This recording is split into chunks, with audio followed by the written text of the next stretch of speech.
அறிவு சார்ந்த தலைவர் அவர்களே, இந்த மகாசபையிலே குழுமியிருக்கும் சிந்தனை சிறந்த பெரியோர்களே,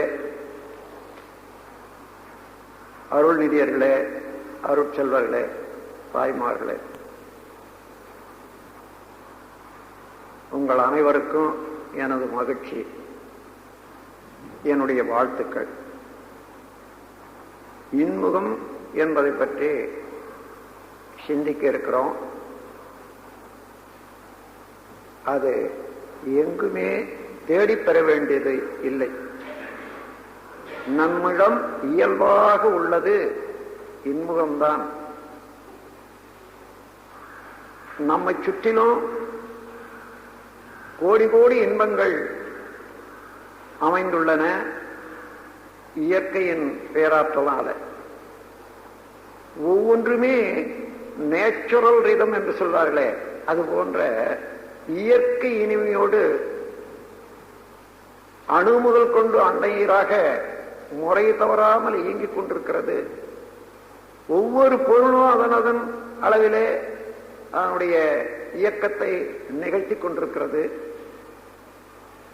அதையெல்லாம் மறந்து விட்ட போது, ரசிக்க தெரியாத போது நாம் முரண்பாடு அடைகிறோம் மனத்தினிடையே. அங்கேதான் வெறுப்புணர்ச்சியோ கவலையோ ஏற்படுகிறது.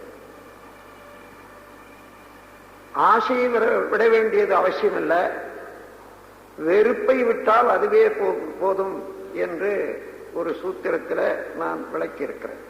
விருப்பத்தை ஒழித்துவிட முயல வேண்டாம், வெறுப்பை ஒழித்தால் அதுவே மேன்மை நல்கும் என்று. இந்த வெறுப்பு என்ற போது ஆயிரம் ஆயிரம் இன்பங்கள் இயற்கையினாலே படைக்கப்பட்டது நமக்காக. அவற்றையெல்லாம் விட்டு நம்மை ஒதுக்கி வைத்துக் கொள்கிறோம். அதிலெல்லாம் விட்டுவிட்டால் என்ன நட்டம் தானே. எந்தெந்த இடத்திலே இந்த வெறுப்பு ஏற்படுகிறது என்று பார்க்கிற போது, பிறர் செய்யும் காரியம் நமக்கு திருப்தியாக இல்லை, நான் ஏதோ நினைக்கிறோம், அதற்கு ஒத்தவாறு அவர் நடந்து கொள்ளவில்லை என்ற போது வெறுப்புணர்ச்சி ஏற்படுகிறது.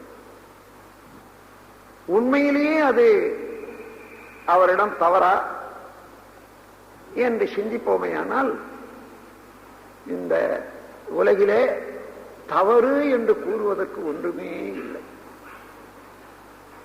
இயக்கத்தொடராக ஒவ்வொன்றும் ஒன்றன் பின் ஒன்றாக நிகழ்ச்சிகள் நடந்து கொண்டே இருக்கின்றன. நாம் எந்த நிலையிலே அறிவை வைத்துக் கொண்டு நின்று நோக்குகிறோமோ, நாம் நோக்கக்கூடிய கோணத்துக்கு தக்கவாறு நல்லதாகவோ கெட்டதாகவோ புரியும். அது நம்முடைய மனத்திலேதான் அது தவறு இருக்கிறதே தவிர, நாம் வெறுப்புணர்ச்சிக்குரிய பொருள் உலகத்திலே ஒன்றுமில்லை.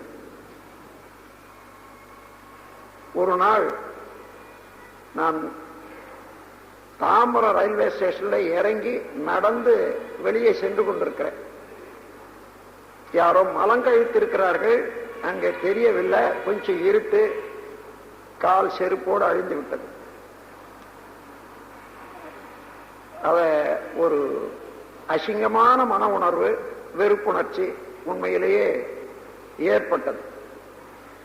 அடுத்த நிமிடமே ஏன் இந்த வெறுப்புணர்ச்சி என்று கொஞ்ச நேரம் அந்த காலை நன்றாக புல்லிலே துடைத்து விட்டு, அதிலிருந்து அந்த வெறுப்புணர்ச்சி, அசிங்க உணர்வு, இதில் இருந்து என்னை மீட்டுக் கொள்வதற்காக அங்கேயே நின்று சிந்திக்கிற ஒரு காட்சி. இந்த மலமே பேசுவது போல, அப்பா ஏன் என்னை பார்த்து இவ்வளவு வெறுப்படைகிறாய்? மனமுள்ள உணவாக இருந்தேன், உன்னை போல ஒருவரிடத்துல சேர்ந்த போது, வெளிப்பட்ட போது இந்த நிலையோட வந்திருக்கிற. இப்படியே இருந்தாலும் இன்னும் 2-3 நாட்களுக்குள்ளாக நான் தூய்மை அடைந்து விடுவேன். ஆனால் நீ தூய்மை அடைவது எப்போ என்ற அகக்காட்சியாக இருந்தது. அப்பொழுது வெறுப்புணர்ச்சிக்கு என்ன காரணம்? எதுவோ நல்லது கெட்டது, இதுதான் சரி அதுதான் சரி என்று நாம் ஏதோ ஒரு முடிவு வச்சிருக்கோம். அந்த முடிவு தவறான முடிவாக கூட இருக்கலாம். அந்த முடிவில் இருந்து ஒப்பு நோக்கி பார்க்கிற போது நல்லதெல்லாம் கூட தீயதாக உணரும். அந்த அளவில் நாம் சிந்தித்து பார்த்தோமே ஆனால் உலகிலே பகை செய்வதற்கு பகைப்பதற்கு ஆளே இல்லை, பொருளே இல்லை, நிகழ்ச்சிகள் கூட இல்லை. ஏதோ ஒரு தவறு பிறருக்கு செய்தோம், அவர்கள் மனம் வந்தது, அது இம்பிரிண்ட்ஸ் ஆஃப் சின்ஸ், அது பழிச்செயல் பதிவுகளாக நம்மிடமே அழிந்து விட்டது. அது காலத்தால பழிச்செயல் பதிவுகள் வெளியாகும் போது அது துன்ப உணர்வாகத்தான் வெளியாக வேண்டும். அதற்குரிய சந்தர்ப்பத்தையும் இயக்கத்தையும் இயற்கை தானாக ஏற்படுத்தி கொடுக்கும். அப்பொழுது துன்பப்படுகிறோம். யார் மூலமாக அந்த துன்பம் வந்ததோ அவர்களை வெறுக்கும். இங்கே உண்மை என்ன? என்னுடைய பழிச்செயல் பதிவு காலத்தால வெளியிட வேண்டியதாக, வெளிப்பட வேண்டியதாக, தூய்மை அடைய வேண்டியதாக இருக்கிறது. அந்த காலம் வந்து விட்டது. இயற்கை என்ற பேராதார சக்தி தக்க நபரை கொண்டு அந்த செயலை முடித்து என்னிடம் உள்ள பதிவை தூய்மை செய்கிறது. ஒரு துன்பம் என்ற உணர்வை தந்து எனக்கு துன்பம் அளித்தவர் பேர்ல நான் எப்படி வெறுப்படைய முடியும்? நமது செயல்கள்ல 3 வகையாக பிரிக்கலாம். அவற்றை central nervous system, autonomous nervous system, universal wave system என்று 3 வகையில நம்முடைய மன இயக்கம், உடல் இயக்கம் நடைபெற்றுக் கொண்டிருக்கு. விரும்பி ஒரு காரியத்தை செய்கிறோம் அல்லவா, அதற்காக கையை கால அசைக்கிறோம், எண்ணுகிறோம். இதெல்லாம் சென்ட்ரல் நர்வஸ் சிஸ்டம் என்று சொல்வார்கள். விரும்பாமலே நடைபெறக்கூடிய நிகழ்ச்சிகளுக்கு அட்டானமஸ் நர்வஸ் சிஸ்டம் தானாக இயங்கிக் கொண்டிருக்கிறது என்று சொல்வார்கள். அதற்கு மேலாக யூனிவர்சல் வேவ் சிஸ்டம் என்று ஒவ்வொரு பொருளிலேயும் அடங்கி அது காலத்தால அது விரிந்து செயல்படுகிறது. அலையாக பற்றி உதாரணமாக நாம் பேசுகிறோம், அந்த பேச்சு இந்த ரெக்கார்டர்ல பதிவு செய்யறாங்க. அலை, பேச்சு ஒரு அலை, அந்த அலையிலே ஒரு அழுத்தம், அந்த அழுத்தம் தான் பதிவாகி வருகிறது. மீண்டும் அதே அழுத்தம் இன்னொரு கருவியின் மூலமாக வெளியிடும் போது இதே பேச்சு வருகிறது. இவ்வாறு ஒவ்வொரு செயலும் பதிவாகிவிடும். ஒரு மரத்திலே வித்து, அந்த வித்தில மரத்தினுடைய தன்மை முழுவதும் ப்ளூ பிரிண்ட் என்று சொல்வார்களே, அது போல பதிவாக இருக்கிறது. நீங்க எடுத்து பார்த்தா அணுக்கள் அடங்கி இருக்கக்கூடிய ஒரு உருவத்துல சிறிய உருவமாயிலும் இந்த மரத்தை பார்க்க முடியுமானா முடியாது. ஆனால் அதை விதையாக போட்டு விட்டா, அதாவது விதைச்சு விட்டா, தண்ணி ஊத்திட்டே வந்தீங்கன்னா முதல்ல மரம், செடி வரும், தண்டு வரும், கிளைகள் வரும். காலத்தால 2 வருஷம் 3 வருஷம் பொறுத்து பூ வரும், அதன் பிறகு காய் வரும், பழம் வரும். இவைகளெல்லாம் எவ்வாறு அடங்கி இருந்தன, எவ்வாறு வெளிப்படுகின்றன என்றால் இதுதான் யூனிவர்சல் வேவ் சிஸ்டம். இது அட்டானமஸ் என்றோ சென்ட்ரல் நர்வஸ் சிஸ்டம் என்றோ சொல்வதற்கு இல்லை. எப்படி என்றால் விதைய போடுறோம், 10 விதமான விதைய போடுறோம் 10 தொட்டியில. அதுவே தண்ணி, அதுவே மண். ஆனால் ஒவ்வொரு மரத்துக்கும் அல்லது பூச்செடியாக இருந்தால் அந்த பூச்செடிக்கும் ஒவ்வொரு விதமான ரசாயன அமைப்பு, அதனுடைய பூக்களுடைய அமைப்பு, பேட்டர்ன், பிரிசிஷன், ரெகுலாரிட்டி என்ற முறையில ஒவ்வொன்றுக்கும் ஒவ்வொரு வித தன்மை இருக்கிறது. அது காலத்தால ஒவ்வொன்று வெளிவருகிறது. இங்கே எதை வைத்துக்கொண்டு இந்த தயாரிப்பு ஏற்படுகிறது என்றால் யூனிவர்சல் வேவ் சிஸ்டம் என்று இந்த பிரபஞ்சம் முழுவதிலும் இயங்கி பெற்ற பதிவுகள் ஆகாஷிக் ரெக்கார்டு என்று சொல்வார்கள். அந்த ரெக்கார்ட் படி இப்போ கம்ப்யூட்டர்ல ஒரு செய்தியோ ஒரு கருத்தையோ பதிவு செய்யறோம், மீண்டும் அது வெளியிடுகிறது. எல்லாவற்றையும் சேர்த்து மெமரி என்று கொண்டு போய் வச்சிடுறாங்க. மீண்டும் வேலை செய்து கொண்டே இருக்கும். எப்பொழுதாலும் தேவையான போது அப்படி சேர்த்து வச்ச மெமரியை கூட திரும்ப ரீகால் பண்றது ஒரு சிஸ்டம் இருக்கு. அது போன்று இந்த பிரபஞ்சத்திலே இருக்கக்கூடிய கோள்களுடைய அலையிலிருந்து வரக்கூடிய சக்தி, பூமி நடுமையத்திலிருந்து வரக்கூடிய சக்தி, இன்னும் காற்று, மற்ற உணவுகள், இவைகள்ல இருந்து வரக்கூடிய சக்தியை கொண்டு ஒவ்வொரு செடியும் அதற்கு வேற்ற வரையில எடுத்துக்கொள்ளுது. எப்படி ஒரு ரோஜா பூ எடுத்துக்கொள்ளுங்க, அந்த ரோஸுக்கு என்ன ரசாயனங்கள் வேணுமோ, என்ன அணு மூலகம் வேணுமோ, அது வரையில அது தயார் செய்து கொள்ளுகிறது. அந்த மண்ணுல தண்ணியிலையோ இல்ல, அது அங்க இருக்கிறது அடிப்படையாக அணுக்கள் தான். இந்த மாற்றுக்கு உரிய சிறப்புகள் எல்லாம் அட்டானமஸ், அதாவது யூனிவர்சல் வேவ் சிஸ்டம் என்பதில் இருந்துதான் எல்லாமே நடைபெற்றுக் கொண்டிருக்கிறது. அதுபோன்று நாம் செய்த செயல்கள் உள்ளே பதிவாகி இருந்தாலும் அது செயல்படுவதற்கு இங்கேயே எல்லா பொருட்களும் இல்லை. அது செயல்படுவதற்கு இன்னொருவருடைய ஆற்றல் கொண்டு செயல்பட வேண்டியதாக இருக்கிறது. உதாரணமாக ஒருவர் மனம் வெதும்பி ஒருவருக்கு சாபத்தை கொடுத்து விடுகிறார், நீ பாம்பு கடிச்சு சாவணும் என்று. அது பதிந்து விடுகிறது. இன்னொருவருக்கு ஏதோ ஒரு நன்மை செய்து வைக்கிறார், அதுவும் பதிந்து விடுகிறது. எப்பொழுது உனக்கு எந்த கஷ்டம் வந்தாலும் எல்லாம் வல்ல இறைவன் அதை நீக்க அருள் புரிவாராக என்று அவர் மனம் குளிர அவர் வாழ்த்தி வைக்கிறார். எங்கேயோ போய்கொண்டிருப்பார், அந்த காலம் வந்து விட்டது.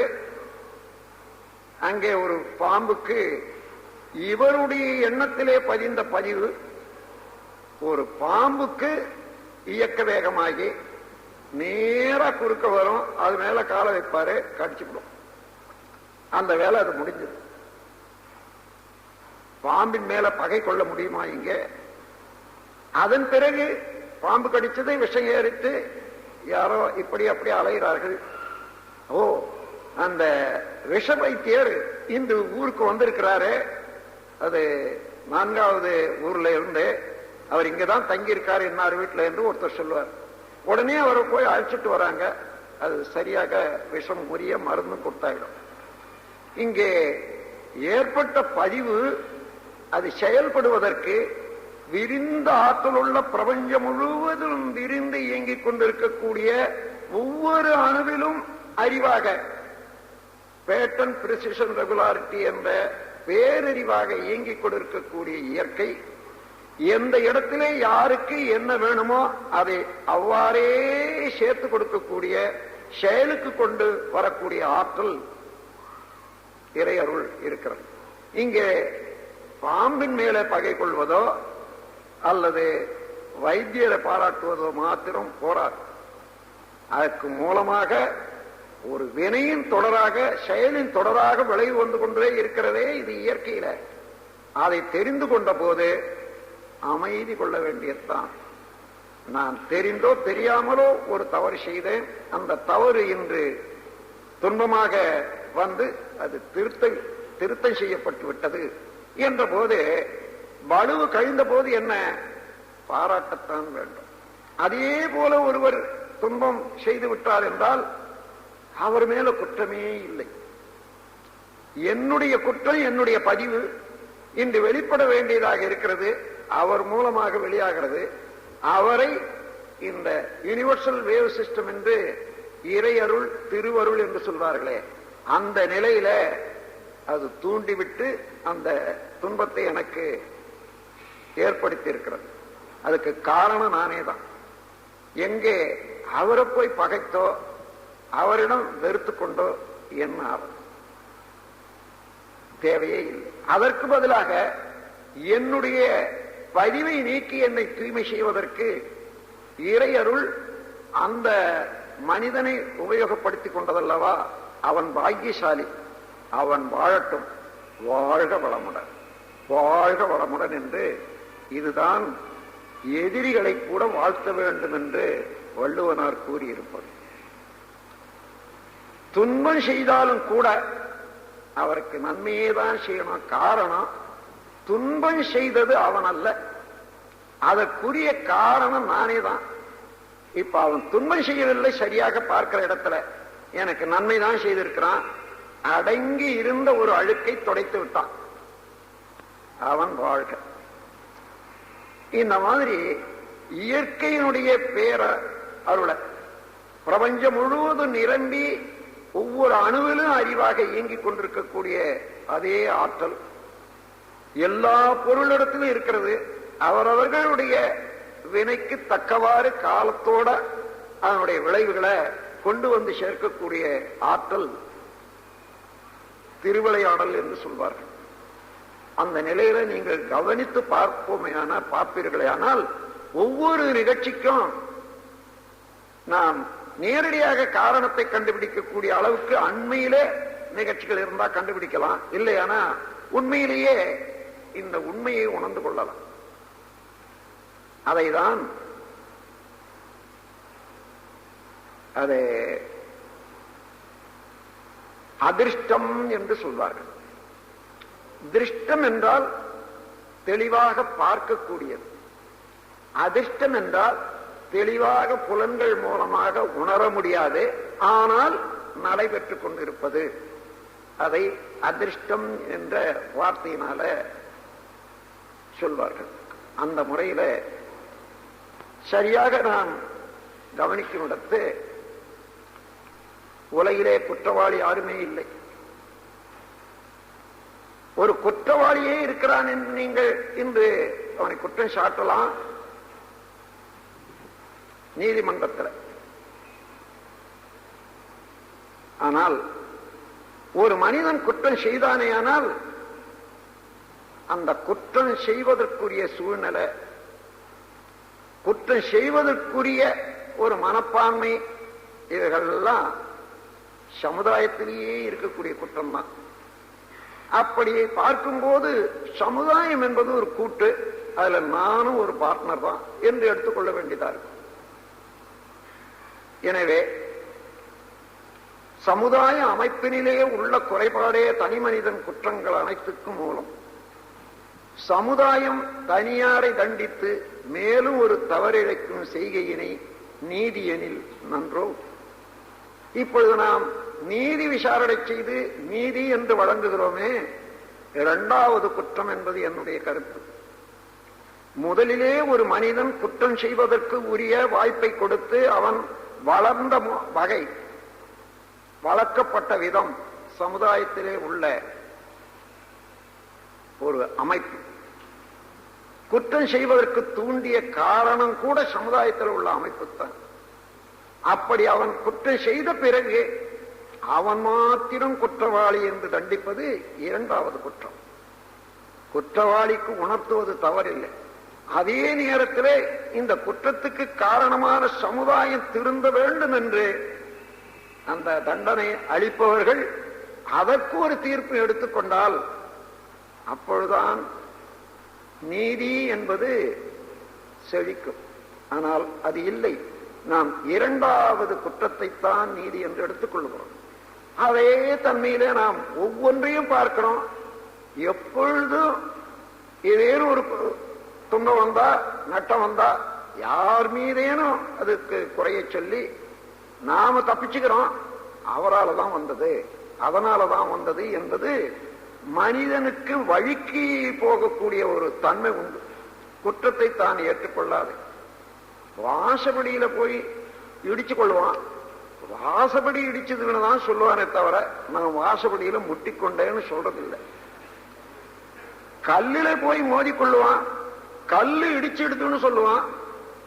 நான் கல்லில மோதிக்கொண்டேன்னு சொல்றதில்லை. இது பழக்கம். அது இயல்பாய் மாறிப்போச்சு. இதை நாம் சிந்தித்து பார்ப்போமையானால் குற்றம் என்பதே உலகத்தில் இல்லை. ஆனால்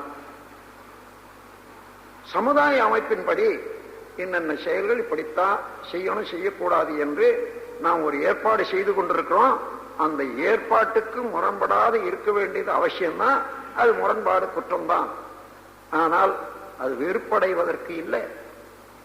அந்த குற்றம் ஏற்படாது இருப்பதற்கும், குற்றம் ஏற்பட்ட பிறகு எத்தனை பேர் அதனால வருந்துகிறார்களோ அந்த வருத்தம் தீர்வதற்கும் நம்மாலான உதவியைத்தான் செய்ய வேண்டுமே தவிர குற்றம் செய்தான் என்று குற்றவாளி ஒருவனை வைத்து வெறுப்படைவதற்கே இல்லை. குற்றவாளி பாவி என்று யாரும் இல்லை உலகிலே. குறைகளுக்கு காரணமோ பழைய சமுதாயம். நமது நாட்டில அண்மையில ஒரு நிகழ்ச்சி நடந்தது. யாரோ தமிழ்நாட்டில் இருந்து போனவர்களை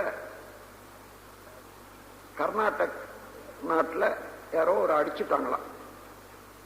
அதன் பிறகு அந்த நாட்டில் இருந்து நம்ம நாட்டுக்கு வந்த ஒரு கர்நாடக பேர் வழிய இங்க தமிழ்நாட்டில் எல்லாம் அடிச்சுட்டான். என்ன காரணம்? எங்காலும் அங்க வந்து அடிச்ச இல்லையா, அதனால இங்க அங்க அடிச்சவனுக்கும் அடிபட்டவனுக்கும் இங்க அடிச்சவனுக்கும் அடிபட்டவனுக்கும் என்ன சம்பந்தம் பாருங்க. இந்த அளவுல தான் நம்முடைய குற்றச்சாட்டு இருக்கிறது. அதே போலதான் நாம் எந்த குற்றமும் இப்படி சம்பந்தம் இல்லாததை நாம் சம்பந்தமாக்கி கொண்டு குற்றம் குற்றம் குற்றம் என்று நேரடியாக நல்லதெல்லாம் கூட அதில் உள்ள நன்மை உணராத குற்றம் குற்றம் என்று சொல்லி குற்ற உணர்வு அதிகமாக ஆக நமது உள்ளுணர்வும் மேலாக உள்ள இயங்கிக் கொண்டிருக்கக்கூடிய புறமனமும் வேறுபட்டு இணைப்பு இல்லாத தவித்துக் கொண்டிருக்கிறோம். எந்த இடத்துல அமைதி வறுமை என்றால் உள்ளுணர்வும் வெளியில் இருக்கக்கூடிய இயக்கமும் ரெண்டும் நடைபெறணும், ஒன்றா இருக்கணும். உதாரணமாக ஒரு குற்றம் செய்த ஒருவனை நீதிமன்றத்தில் நிற்க வைத்து, அப்பா ஏன் இந்த குற்றம் செய்தாய் என்று நீதிபதி கேட்கிறார். நான் செய்யவே இல்லைங்க, சும்மா சொல்றாங்க. ஆனால் செய்தவன் அவனாக இருந்தாலும் கூட அந்த தண்டனைக்கு பயந்து அம்மாதிரி சொல்லுகிறான் என்ற போது முனையில் இருக்கக்கூடிய மனம் என்ற நிலையில இன்ப துன்பத்துக்கு கட்டுப்பட்டது, பயப்பட்டது, அது இல்லை இல்லை என்று சொல்லுகிறது. ஆனா உள்ளே அவன் செய்தது குற்றம் கொஞ்சமாயிலும் மறுக்க முடியுமா? அதை மாற்ற முடியுமா? அதை மறுக்கவே முடியாது. அது பாட்டுக்கு சொல்லிக்கிட்டே இருக்குது. நான் என்ன செய்தேன், இங்க போனேன், இங்க அடிச்சேன் என்றது உள்ள இருந்துகிட்டே தான். இப்படி உள்ளுணர்வுக்கும் வெளியில உள்ள பேச்சு அல்லது செயலுக்கும் வேறுபட்டு இருக்கக்கூடிய வரையில மனிதனுக்கு அமைதி என்பது கிட்ட. அந்த அமைதி ஏற்படும் வரையில உடலும் உள்ளமும் நன்றாக ஆரோக்கியமாக இருக்க வழியே இல்லை. ஒவ்வொரு நிமிடமும் இந்த வெளிப்புறம் உட்புறத்துக்கு இரண்டுக்கும் ஷார்ட் சர்க்யூட். இந்த ஜீவகாந்த அலையில பொருந்தா உணர்வாகி அது நரம்புகளையும் பாதிக்கும், இன்னும் மூளையும் பாதிக்கும், உடல்ல உள்ள செல்களையும் பாதிக்கும். அதனால்தான் ராமலிங்க பெருமாள் சொல்றாரு, உள்ளொன்று வைத்து புறம் ஒன்று பேசுவார் உறவு கலவாமை வேண்டும் என்று. அந்த உள்ளொன்று வைத்து புறம் ஒன்று பேசும்போதே வெறுப்புணர்ச்சி தான் அதிகமாக இருக்கும். எப்பொழுதுமே உண்மை உணர்வு வராது. ஆனால் எல்லாம் இறைவனுடைய கூற்று.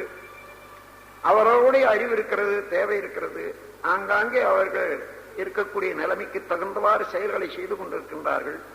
அந்த செயல்களை மாற்றி நல்ல முறையில் அவர்கள் செய்வதற்கு யார் யார் தயாராக இருக்கிறார்களோ அல்லது யாராருக்கு எந்தெந்த உதவி வேணுமோ, என்னால் என்ன செய்ய முடியும் அதை செய்வேன் என்று உதவி செய்வதோடு உதவி செய்வதற்கே தன்னை ஆளாக்கி கொண்டு தயாராக இருந்தால் குற்றவாளி என்பதே இல்லவே இல்லை. அப்படி குற்றம் காணாத மனநிலைக்கு வர வேணுமானால் இந்த இயற்கையின் பரிணாமத்தை தெரிந்து கொள்ள வேண்டும். யார் குற்றவாளி?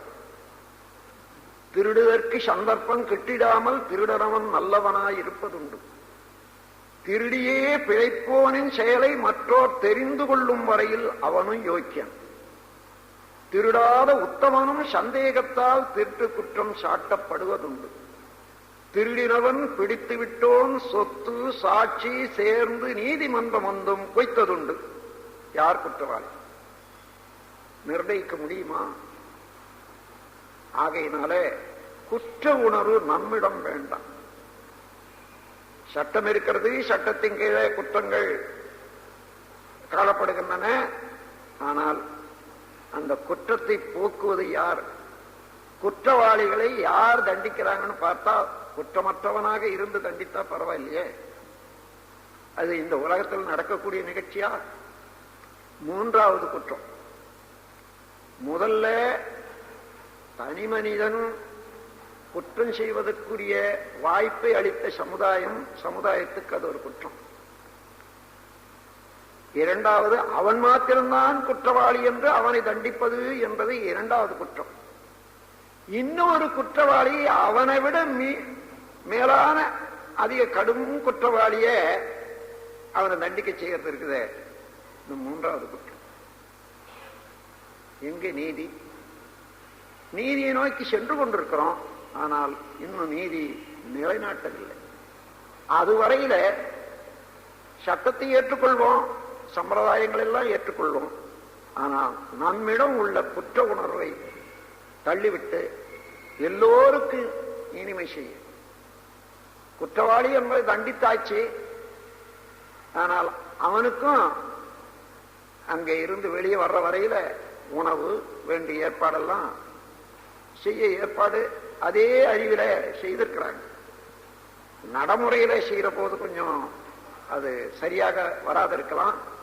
ஆகவே அந்த முறையில பார்த்தா குற்றவாளிகள் என்பது நாம் வெளியிலே எத்தனை பேர் குற்றவாளி ஆக்கிறோமோ அதை விட நம்மிடம் குற்றம் மலிந்து இருக்கோம்.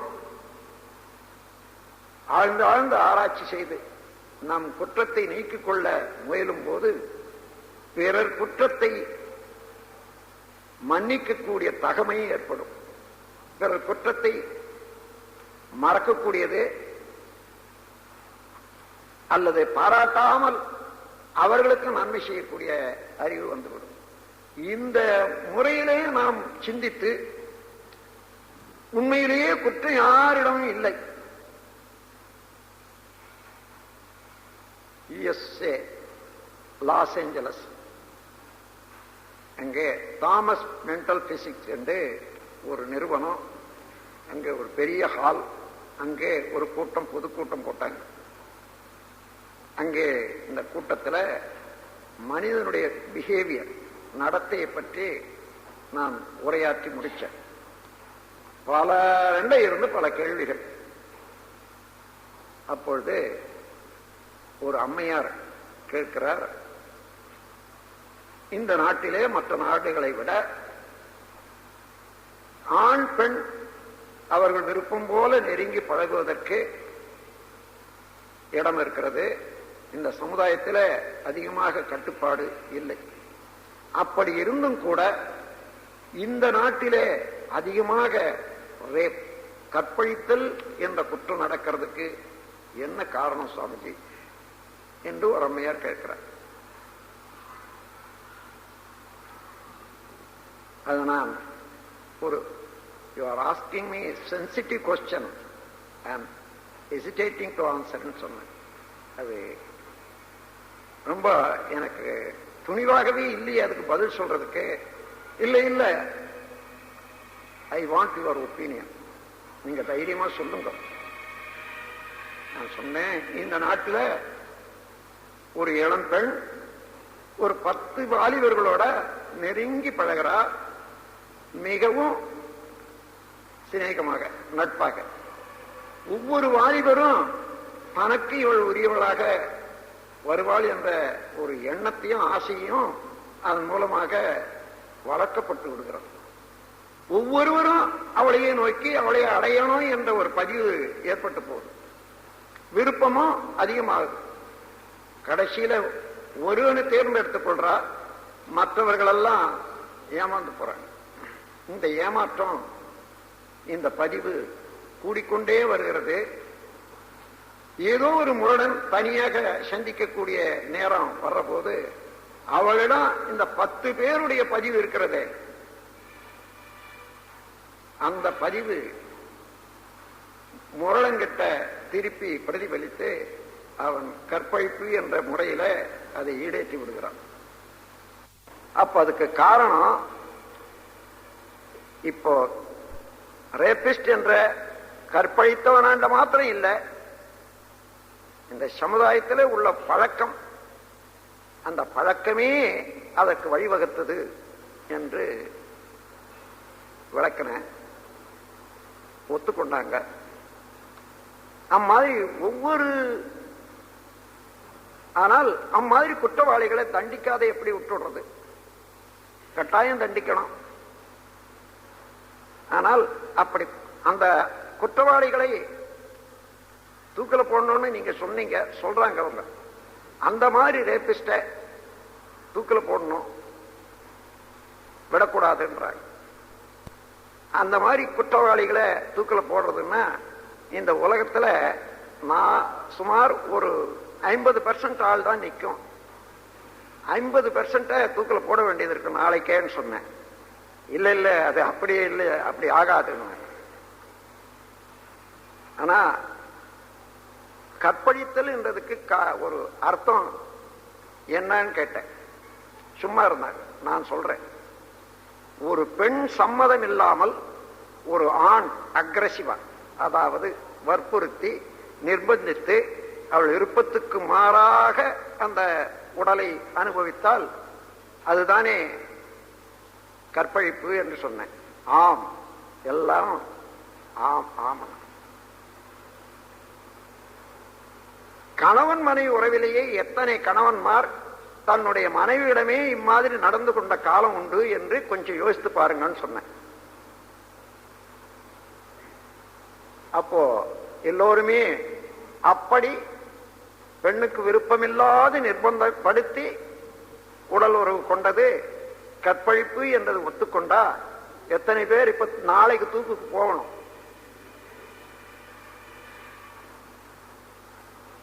ஆனா அது சட்டத்துக்கு ஒரு பதுங்கிறதுக்கு இடம் வச்சதுனால அது குற்றம் இல்லைன்னு நினைக்கிறோம். அதாவது கல்யாணம் இந்த குற்றத்துக்கெல்லாம் பதுங்கு இடமா? திருமணம் என்பது குற்றவாளிகள் பதுங்கு இடம் அல்ல. அது மாதிரி உணர்ந்து நடக்கக்கூடிய காலத்தில் இந்த குற்றமெல்லாம் வராது. ஆனாலும் இந்த குற்றம் பெரிய குற்றம் என்பது சரி, அதெல்லாம் நடக்கிறதுக்குரிய காரணம் அறிந்து இளம் வயதிலேயே கல்வியிலேயே இந்த வாழ்க்கை கல்வி உலகில் தெளிய கற்றுக்கொள்ளக்கூடிய அளவுக்கு, கற்றுக் கொடுக்கக்கூடிய அளவுக்கு பிஹேவியர் ஆஃப் மேன்கைண்ட் அது வரணுமா, வந்த பிறகு சரியாகும் என்று சொன்ன அந்த வினாவுக்கு விடையை கொடுக்கிறப்போ அந்த முறையில குற்றவாளி பாவி என்று யாருமில்லை உலகிலே. குறைகளுக்கு காரணமோ பழைய சமுதாயம், அவங்க அப்பா அம்மா அல்லது பெரிய 3வது தலைமுறையில செய்த குற்றங்கள் பழிச்செயல்கள் பதிந்து இந்த காலத்துல அவன் செய்யறான். அவன் எண்ணத்துல தோன்றியது அது கருப்பதியினால வந்தது கூட பல எண்ணங்களும் பல செயல்களும் உண்டாகின்றன. இப்ப இவன் மாத்திரம் குற்றவாளி, இந்த உடலை வைத்துக் கொண்டு இருக்கக்கூடியவன் மாத்திரம் குற்றவாளி என்று சொல்ல முடியாது. அம்மாதிரி இந்த சமுதாயத்துல, மனித சமுதாயத்துல பல காரணங்கள் குற்றங்களுக்கு இருப்பதனால தனியா அவன் பேர்ல வெறுப்பு அடைவதற்கு பதிலாக அவன் பேரிலே கருணை கொண்டு அந்த குற்றத்திலே இருந்து அவன் விடுதலை பெறவும், அந்த குற்றத்தினாலே படும் துன்பத்திலே இருந்து விடுதலை பெறவும் நான் என்ன செய்ய முடியும் என்ற போதுதான் கருணை என்பது மனிதனை பிறக்கும். அந்த கருணையிலே பிறப்பதுதான் இன்முகம். உண்மையை உணர்ந்து ஒவ்வொரு உயிரினிடத்தும் அந்த இறைவனுடைய திருவிளையாடல் எவ்வாறு இருக்கிறது என்பதை உணர்ந்த போது அறிந்தது சிவம், மலர்ந்தது அன்பு. எல்லாரிடமும் கருணை காட்டக்கூடிய அளவுக்கு, யார் குற்றவாளியாக இருக்கிறானோ அவனிடம் கூட கருணை காட்டக்கூடிய அளவுக்கு அன்பு பிறக்க. அதுதான் இன்முகம். இன்முகம் என்பது இறைவனுடைய ஆற்றலை, இயற்கையினுடைய சட்டத்தை உணர உணர உணர அதோடு ஒன்றி ஒன்றி ஒன்றி வேறுபடாத கணிப்பு நிலையில சுத்தமான கணிப்பு உண்டாகும். வாசப்படியில போய் நான் முட்டிக்கொண்டேன், இடித்துக்கொண்டேன் என்று சொல்லக்கூடிய அளவுக்கு மனம் வரணும், பழக்கம் மாறணும். அது வரையில நாம் உஷாராக இன்முகத்தை கொள்ள வேண்டும். இன்முகத்தினால உடலுக்கும் உயிருக்கும் இடையே ஒரு நட்பு, இனிமை ஓங்கும். மனதுக்கும் உயிருக்கும் இடையே ஒரு நட்பு நன்றாக இருக்கும். எப்பொழுதும் மனம் அமைதியாக இருக்கும். தனி மனிதனுக்கும் சமுதாயத்துக்கும் இடையே அமைதி ஓங்கும், நட்பு நன்றாக இருக்கும். இயற்கையினுடைய சட்டம் ஒன்று இருக்கிறதே, எதை செய்தாலும் அதற்குரிய விளைவு உண்டு என்று அதை உணர்ந்து செய்யக்கூடிய அறிவு வர்ற போது அறிவுக்கும் இயற்கைக்கும் பொருத்தமாக இனிமையாக இருக்கும். இந்த நிலையில அந்த மனிதனுடைய மனம் எப்படி இருக்கும் பாருங்க, இனிமையாகவே இருக்கும், இன்முகமாகவே இருக்கும். நான் வாணிபம் ஒரு காலத்தில் செய்திருந்தேன்.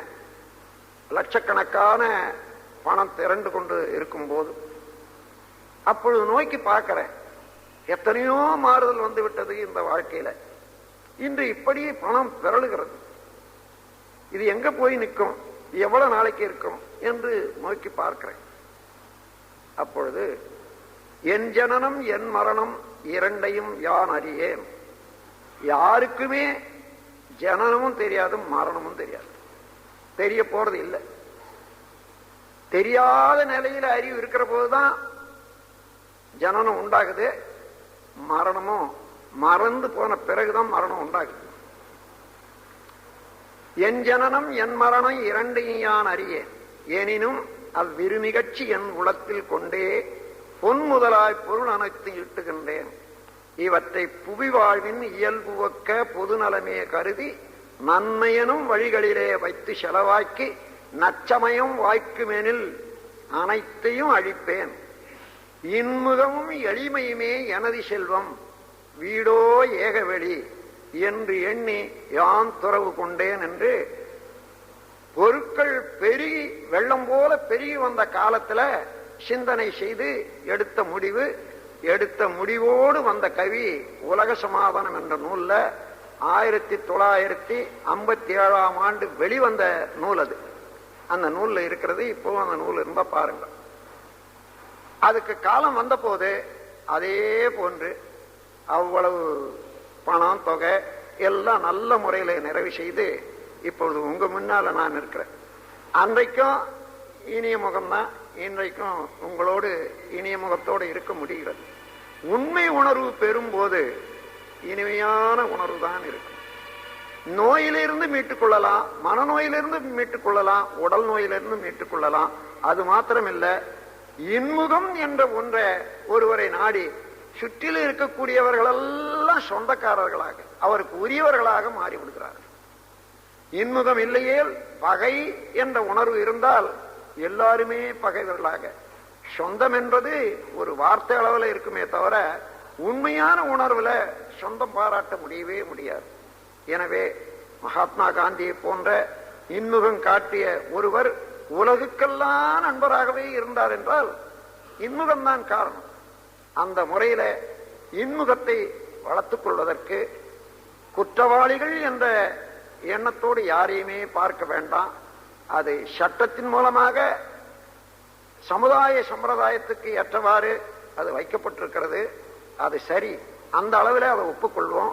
நாமும் கீழ்ப்படிந்து உடனிருந்து நடந்து கொள்வோம். ஆனால் உள்ளத்திலே யாரையுமே விரோதிக்கிறது இல்லை, எந்த இடத்திலேயே பிணக்கு கொள்வதில்லை.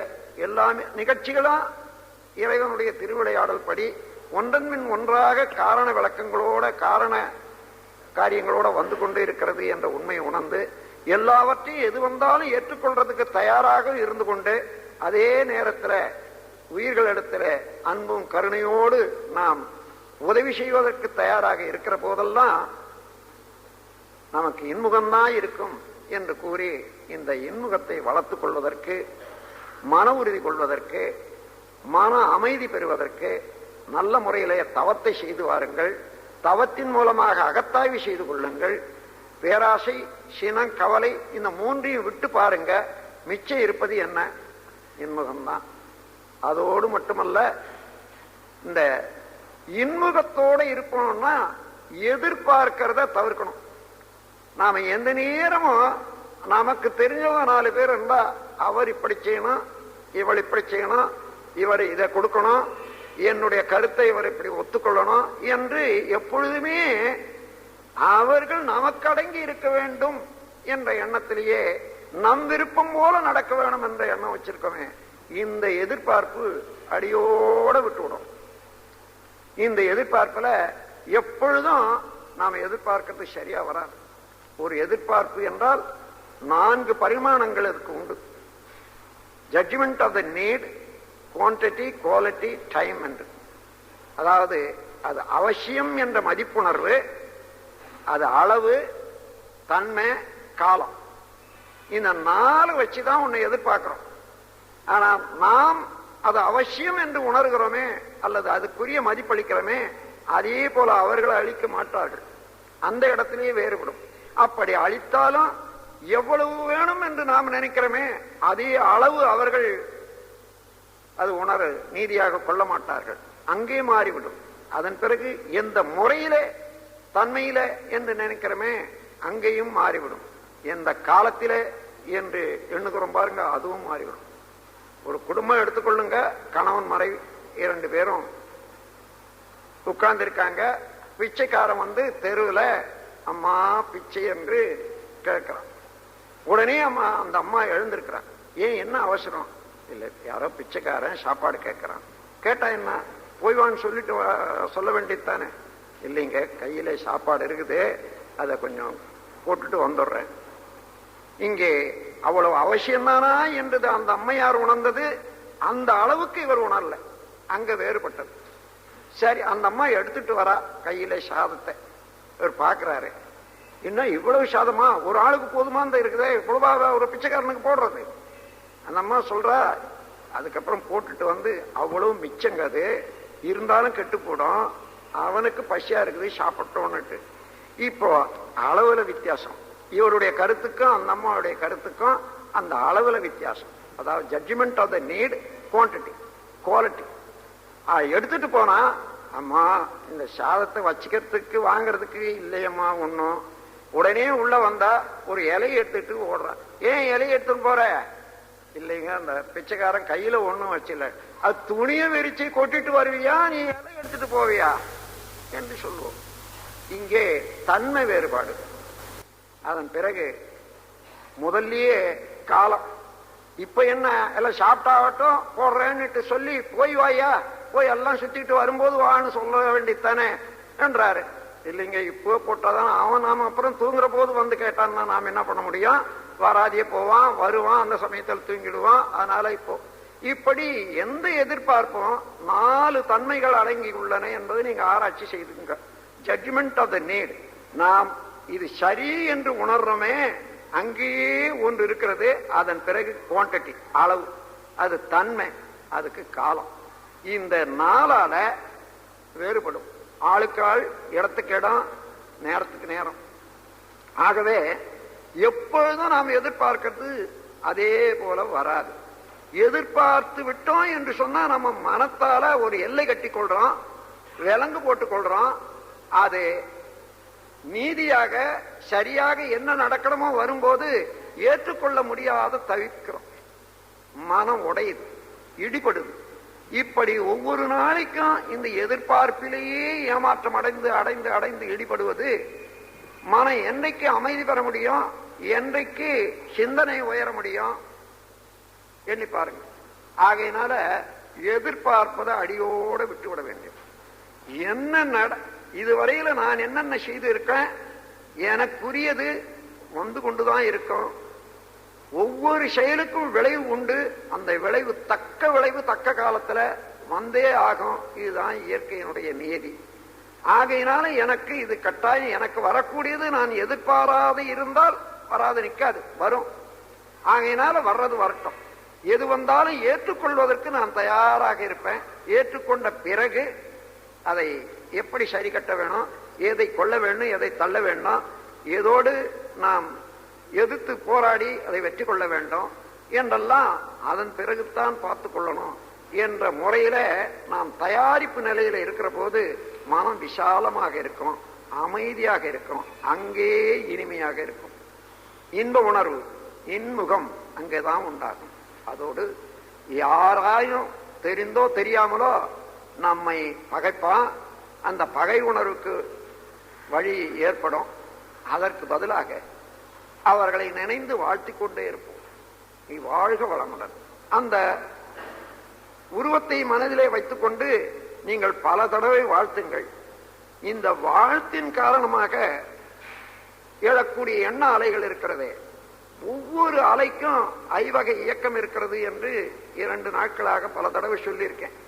மோதுதல், பிரதிபலித்தல், சிதறுதல், ஊடுருவிப்பாய்தல், இரண்டிடையே ஓடிக்கொண்டிருந்தல். Clash, reflection, refraction, penetration, interaction என்று ஐவகை இயக்கம் நமது எந்த அலைக்கும் உண்டு. ஒவ்வொரு பொருளும் இயங்கிக் கொண்டே இருப்பதனால அலையில்லாத பொருளே இல்லை. ஆகையினால நம்முடைய உடல்ல உடல் இயக்கத்தினாலேயும் அல்லது எண்ணெய் இயக்கத்தினாலேயும் அது அலைகள் வந்து கொண்டே இருக்கும். எந்த அலை எங்கிருந்து வந்தாலும் அந்த எங்கிருந்து வருகிறதோ அங்கு உள்ள தன்மை முழுவதும் அந்த அலையில இருக்கும். இந்த அலை எந்த பொருள் மீது மோதுகிறதோ அந்த பொருளின் தன்மைக்கு ஏற்ப இந்த பொருளின் தன்மையை அங்க தூண்டிவிடும். இதுதான் எண்ணத்தினுடைய எண்ண அலையினுடைய இயல்பு. அதனால நாம் என்ன எண்ணுகிறோம், அவர்கள் வாழ வேண்டும் என்று எண்ணுவோம். இரண்டிடையே ஓடிக்கொண்டிருக்கக்கூடிய உயிராற்றல் அலை, இது அவர்களுக்கு நன்மை பயக்கும். நாம் நல்லது என்று எண்ணும் போதே நல்ல அலை நம்முடைய உடல்ல வீசும். இந்த உடல்ல வீசக்கூடிய அலை உடலையும் சுத்தம் பண்ணும், உள்ளத்தையும் சுத்தமாக வைத்துக் கொள்ளும். ஆகவே வாழ்க வளமுடன் வாழ்க வளமுடன் என்று பிறரை வாழ்த்திக் கொண்டிருக்கும் போது கூட நாம் வாழ்ந்து கொண்டிருக்கிறோம். நமக்கு உடலிலேயும் உள்ளத்திலேயும் ஒரு அமைதி ஏற்படுகிறது. அமைதி அலை இன்றி வாழ்க என்று சொல்ல முடியாது. வாழ்க என்று சொல்லும் போது அமைதி அலை நம்மிடமே வந்து சேர்ந்து விடும். இந்த அமைதியிலே அலை யாரை நோக்கி செலுத்துகிறோமோ அவரிடம் சென்று ஊடுருவி நாம் 2 பேருக்கிடையே பல தடவை ஓட்டம் ஓடும் போது அவர்களையும் நம்மையும் ஒன்றிணைத்து விடும். நீங்கள் என்ன எண்ணுகின்றீர்களோ அதை அவர்கள் செய்வார்கள். அவர்கள் வெறுப்புணர்ச்சி கொண்ட போதிலும் கூட சரி, அந்த வெறுப்புணர்ச்சி விட்டு நட்புணர்ச்சியோடு வந்து அவர்களே வந்து ஐயா நான் செய்தது தவறு, மன்னித்து விடுங்கள் என்று கேட்கக்கூடிய அளவுக்கு எத்தனையோ சம்பவங்கள் நிகழ்ந்ததை நாம் பார்க்கிறோம். ஆகவே அந்த முறையிலே வாழ்த்தி வாழ்த்தி வாழ்த்தி வாழ்த்தி பகைமையை போக்கி இன்முகம் காணலாம் என்று கூறி, இன்முகத்துக்கு நாம் செய்ய வேண்டிய கடமையெல்லாம் முதலிலே குற்றம் என்பது இல்லை என்பதை உணர்ந்து கொள்வதற்கு இயற்கை நீதியை காண வேண்டும், சமுதாய அமைப்பை காண வேண்டும், மனிதனுடைய மனதின் தன்மையை உணர்ந்து கொள்ள வேண்டும். அந்த இடத்துல இருந்து நான் எந்த நிலையில இருந்து என்னை ஒரு கட்டு போட்டுக் கொண்டு அங்கே நோக்கி பார்த்து ஏற்றத்தாழ்வு இருப்பதாக தவறாக உணர்கிறேன் என்று நம்மையும் தெரிந்து கொள்ளலாம். அதன் மூலமாக தெரிந்து கொண்ட பிறகு அதை தவறான கணிப்பு இல்லாமல் வரும்போது இன்முகம் ஏற்பட்டுவிடும். அதன் பிறகு பிரபஞ்சத்தில் எல்லா பொருளும் அறிவுடைய பொருட்களாகவே இருக்கின்றன. அந்தந்த நிலையிலே அது சரியாகத்தான் இயங்கிக் கொண்டிருக்கிறது. ஒன்றன் பின் ஒன்றாக இயக்கங்கள். அதுல நான் அவரோடு என்ன செய்ய வேண்டும், என்னுடைய உதவி அதுக்கு என்ன செய்ய முடியும் என்று தெரிந்து எப்பொழுதுமே உதவி செய்ய தயாராக இருந்தால் இன்முகம்தான் உண்டாகும். கடைசியாக வாழ்த்திக் கொண்டே இருப்பது, நம்மை தெரிந்தோ தெரியாமலோ வெறுக்கிறார்கள், எதிரிகளாக பாவிக்கிறார்கள் என்று சொன்னால் அந்த இடத்துல மனதில் ஒரு அன்கம்ஃபர்டபுள் ஃபீலிங், ஒரு மாதிரியான உணர்வு தான் வரும். அதை மாற்றி அமைப்பதற்கு அவரை நினைந்து வாழ்த்த வாழ்த்த வாழ்த்த வாழ்த்த அதையும் மாற்றிவிடலாம். இன்முகமே எப்பொழுதும் நமது சொத்தாக்கி கொள்ள வேண்டும், கொள்ளலாம் என்று கூறி என்னுடைய